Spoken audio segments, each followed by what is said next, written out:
Hey guys, it's Courtney AKA Travel Teach. Long time no see for most of you. As you guys know, I'm not an official PalFish mentor anymore, but I still do want to give you some content about my life in China, about working with Chinese children, teaching English online, etc.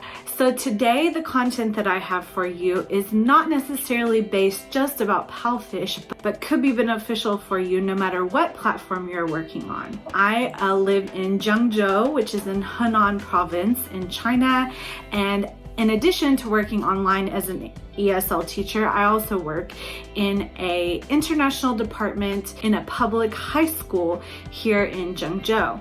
So what's been on my mind lately is to think about the differences both with the physical classroom and with the general mentality of my high school students. And I thought it might be beneficial for me to share that with you guys. So first I want to share a little bit about why I think this information might be beneficial. If you are a real classroom teacher in a Western country, or if you have experience teaching ESL in other countries, I think that knowing about the reality of Chinese classrooms, the physical aspects, and the cultural implications is very important so that you can understand what the students are experiencing while they're at school. While this might not directly influence your teaching, I do think it's important for us to be able to grasp the reality of what students are experiencing at school so that we can better tailor their needs in our classrooms online. The information that I'm going to be sharing today should not be taken that every Chinese child or every Chinese high school student experiences this, but this is just what I have seen at the international department at my school. The first two things I want to talk about today are the classroom itself and the idea of storage space. So the first huge difference between an American high school classroom and a Chinese high school classroom is that students stay in their own classroom all day long. Teachers come in and out, and students have basically everything that they need or want inside their own classroom. However, that's not to say that these are like stylized personal spaces for the students. They're just where the students stay all day long. This can be a huge problem in the class, as you might imagine, because the seating arrangement always stays the same for each class. The students have a wide variety of classes that they're taking each day, and my class is just one of those. So for me, this has been particularly challenging because of the seating arrangement. Maybe the head teacher decides to put them in one way that works for her, but the levels maybe aren't mixed enough, or students, misbehave sitting next to each other. So this is one very interesting thing, that the classroom itself doesn't change for the students. They stay inside that classroom, and it affects lots of their behaviors. So we know the classroom stays the same for the students, and that teachers come in and out depending on the period. But another aspect of the classroom that's very interesting to me is that in my high school, the lockers were outside of the classroom, not inside of the classroom. Inside of the class storage space was maybe something that was utilized in my kindergarten or elementary school. In the high school where I work, the students have their own lockers, but they don't really utilize them. They're in the back of the classroom, but they're very small. They can't fit their backpacks inside, and Chinese students have a ton of books. So the majority of students utilize their desk space for this, and their desk can get quite messy, and their things can be quite disorganized. They don't have the idea of, putting everything inside a backpack or inside one space and pulling things out as they need them. Everything is kind of like right there, which for me, as a very anxious person and a person who can easily get overloaded with senses, it kind of stresses me out for them to have all their things on their desk. When I go into their class to teach, I always ask them to put everything else away, because I think that distracts from their concentration a bit as well. But that is one difference between an American high school and a Chinese high school, is that if they have lockers, the lockers are inside the class. One thing that I can recall from high school is the idea of social interaction at the lockers. So that brings me to my third point. The social interaction between different students in different classes is very minimal. They don't go outside to talk to other students from different classes. Maybe during the class they will take a break to go to the bathroom and then come back to the class with their friend. In my high school, there's like kind of entry area and a very small hallway. Recently, some tables and chairs were added to the hallway, so it gives the students the opportunity to go out, sit and talk with their friends during the break time. But at the same time, it's still not ingrained in their ideas. They're not really fully utilizing those resources because it's not something that they usually do.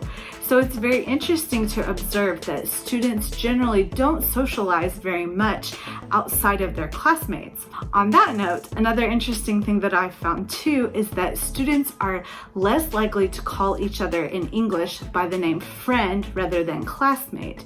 So they will talk about their classmates, and maybe their friends for them are those people who they know outside of the school, not the people who are actually in their class. Whereas in my high school, we would have called each other or all friends. Another interesting point that was actually brought up by one of my PalFish students recently is that teachers can be very flexible about what class happens at what time. I know at my school personally, if I don't come to the school, there is no substitute teacher for me. In fact, another teacher will come in and take that class time, or can even go into student self-study time. So they might just have the class to work on homework, to catch up with their other classes, or to catch up with what they would have done in my class. This is very interesting because the idea of having a substitute and preparing things for a substitute is virtually non-existent in the high school that I work at. The PalFish student who brought up this fact told me that one day she had 3 Chinese classes and no PE class and no art class. They are very flexible about taking over the class if they feel like they haven't had enough time to present the material, which could be crucial in the time where we're reaching right now, which is December, where final exams are coming up before Spring Festival. The last point that I want to point out that I feel does have some influence on PalFish is that teachers are asked questions in their offices, not in the classroom. It's not a part of the social identity of Chinese to ask or to feel like, I don't know the answer, please, can you explain it to me? Making themselves as an individual is not a thing that's looked highly upon. In fact, students want to blend in, like, don't call on me, don't call on me. I don't want to say if I don't know. In my classes, I have a very big, issue with students being able to express, I don't know and I don't understand. Even if their level of language is high, the cultural implication of telling, I don't know or I don't understand is something that I can't push that hard for, because it's not a positive thing to not know or to not understand, because that means you're different than everybody else. So a very interesting thing that I've seen is that students will refuse to ask me questions in the class, and then as soon as I walk out the door, which I'm like trying to leave, but as soon as I walk out the door, they're running at me with a question, they don't understand something. I tell the students, please feel free to ask me questions in class, and I try to encourage students to always ask the questions that they have at that time, because maybe somebody else doesn't know and they could help somebody else by the way of asking. This, for me, goes back to something that we can see on PalFish.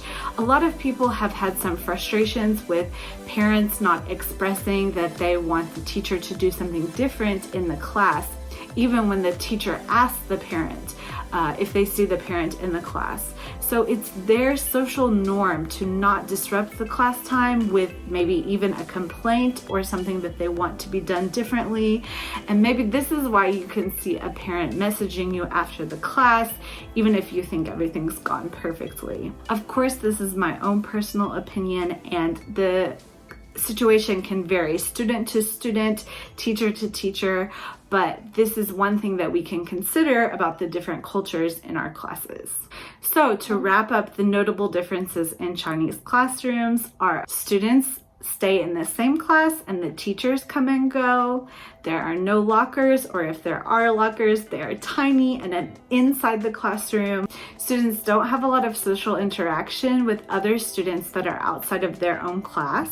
Classes can be easily changed without the need for substitute teachers, and teachers are asked questions in their office rather than in the classroom. I hope that by sharing my experiences and the differences that I have found can help you to better understand what students experience at school, and also perhaps what they are going to be set up to experience in high school.